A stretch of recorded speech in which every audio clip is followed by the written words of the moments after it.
გაბრძოს მე ყოველდღე ვისწავლებ. მადლობით, რადგანაც იგი არის მირონმცემელი ჩემი ცოდნისი, ჩემი უფროსი ვაჟიშვილისა.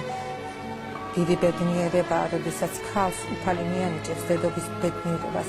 მეორე ყველაზე მნიშვნელოვანი სიხარული კი შვილის ნათლობაა და ალბათ ყველა დედისთვის ასია. მე ასე ნატრობდი, რაც შეიძლება მალე მომენახა, რათა უფალს დაეცვა იგი ყველა მავნე ძალისაგან, რათა უფალთან მიმიახლებინა შვილი ჩემი სურვილი იყო 40 თვის მომენახა ცოდნა, ზვიადის ისევე ჩქარობდა, მაგრამ ამ ნატვის ახდენა ძალიან გამიჭირდა. მე ვერც წარმოვიდგენდი, რომ შესაძლებელი იყო სასულიერო პირების ესოდენ დაცემა, დაკნინება, მოსანათლავად მიყვანილ ბავშვს მათ კარი ჩაუკეტეს. 14 სექტემბერი გახლდათ, როდესაც 40-ოდე თვის ჩვილი საგანგებოდ მოვამზადეთ და ჩვენი მანქანით გავიმართეთ ბავშვის მოსანათლავად. სიონშიც მივედ, ქაშვეთში, სამებაში, ძველ სამებას გულისხმობ. რაც შეგვეძლო, ყველა ტაძარი მოვიარეთ, ჩვილი ბავშვი დავდიოდით ერთი ტაძრიდან მეორეში. ბავშვის კვების დროს მოვიდა, შეიძლება სახეების გამოცვლაც საჭიროებდა. ცხადია, ყველაფერი თან წავიღე, მაგრამ იცით, საოცარი ისაა, რომ ბავშვს ერთი წვეთი წყალი არ დაულევია. ზიანი, ცხელი დღე იყო, შუა ზაფხული გეგონებოდა. იმისიც მეშინოდა, რომ ბავშვი არ ჩამოხუთოდა სახეებში. ტაძარს რომ მივადგებოდი, მე გადავდიოდი ზვიადი მანქანაში რჩებოდა. მოგეხსენებათ, ზვიადი ეკლესიური იყო და ჩვენ ტაძარში სისტემატიურად დავდიოდით, ამიტომ ყველგან ცნობდნენ და აი იმ დღეს მივახლოვდებოდი თუ არა ეკლესიას, კაცს ვერწინ მიყეტავდნენ და აი ეს ხდებოდა ძალიან დემონსტრატიულად. ამან მე კი არ აღმაშფოთა, არამედ შემაშინა. გრძნობდი, ეს დღე ისი არ გაილეოდა, რომ საწადელ მისას ვერ მივახცევდი. ზვიადს უმეორებდი, ზვიად, ბავშვი რომ ვერ მოვალთოთ, ალბათ გავგიჟდები. მომიჩნია ჯერ კიდევ დავრჩა რამოდენიმე ტაძარი, იმათ რა კითხოთ და შემდეგ გადავწყვეტ, როგორ მოვიქცევ. ბავშვებთან ზვიადი წარმოიდგინე, დილიდან თითქმის გასულები ვარ და ბავშვი არც წყალს ითხოვს, არც ისველებს. თავად ამ ჩვილი ბავშვის ქმედებაში ისეთი ასკეტური მოთმინება იყო, რომ გაოცება მიპყრობდა და მღელვარებაც მიმატებოდა. ერთადერთი იმედის მომცემი ზვიადი იყო.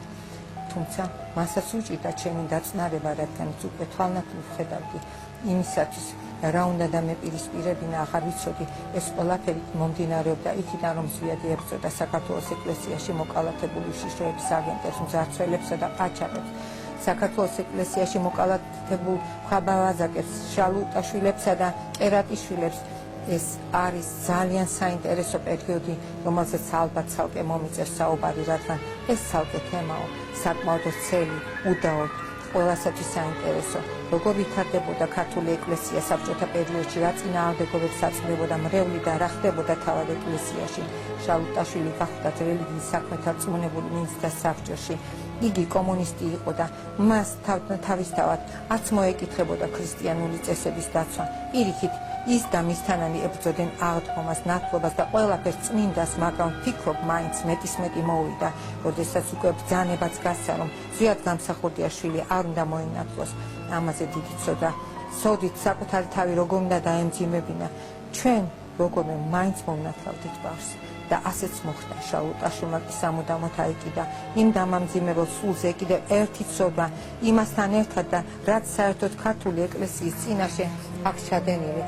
ამ დროს პატრიარქი გახლდათ დავით მეხუთე, მაგრამ კერატიშვილი წარმართავდა ყველაფერს. მას დავით მეხუთეც არ ჩამორჩებოდა, მაგრამ საქმეების მთავარი წარმართველი ფიგურა სამი იყო და მათში კი კერატიშვილი მთავარი.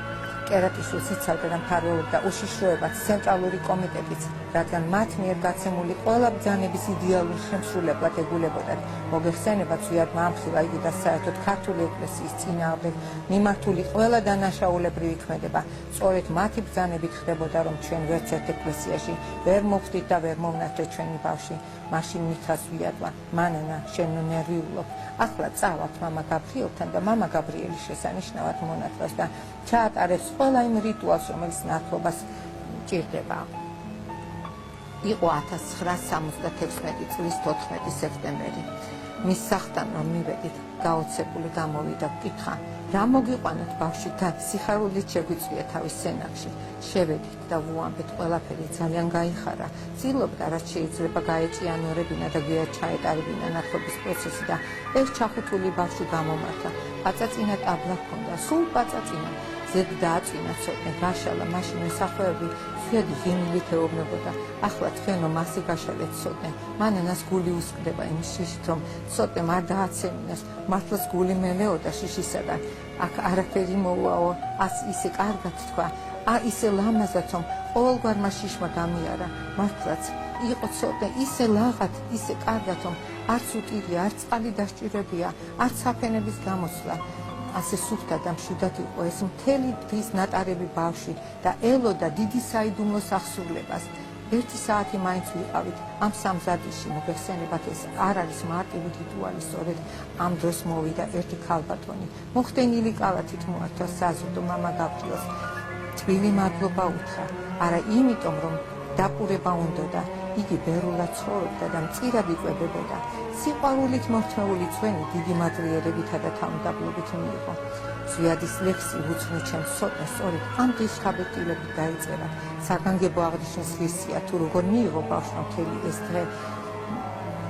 მე ექიმის თვალითაც ვაფასებ ამ ფაქტს და მიმაჩნია, რომ მართლაც საოცრებას შევესწარით. შეუძლებელია ჩვეულებრივ ვითარებაში ცოტნეს ასადეს ბავშვმა უწყლოდ, უსაკრებოდ და დაუსველებლადაც გაძლოს ამდენი ხანი და წუხილიც კი არ გამოამჟღავნოს. ბავშვი ნეტარებაში იყო ნამდვილად. ნათლობამ ისე ჩაიარო, რომ ბავშვს არც უტირია. მამა გაბრიელს არაჩვეულებრივ ბავშვური ღიმილი და საუბარი ჰქონდა. ისიც ხარობდა, ცოტნეს გამო ეს იყო რაღაც აღმატებული. თითქოს ბავშვი თავად იყო ჩართული ამ პროცესში და ყველაზე აქტიური მონაწილეც იყო ამ რიტუალისა. როგორც ზიარების წინა ღამეს ადამიანმა არ უნდა იგემოს საზრდო და წყალი, აქაც ისე მოხდა თითქოს ამ ტაძრების ჩამკეტა უფლის ნებით თავად მივყავდით მამა გაბრიელისაგან, ამ დიდი სიკეთისაგან. შემდეგ მამა გაბრიელმა პატარა სუფრა თავად გაგვიშალა, დაუცა ბავშვი და წამოვედით ვისაც ობედნიერებით იმის შეთქმულით, რომ ბოროტებამ ვერ გაიმარჯვა.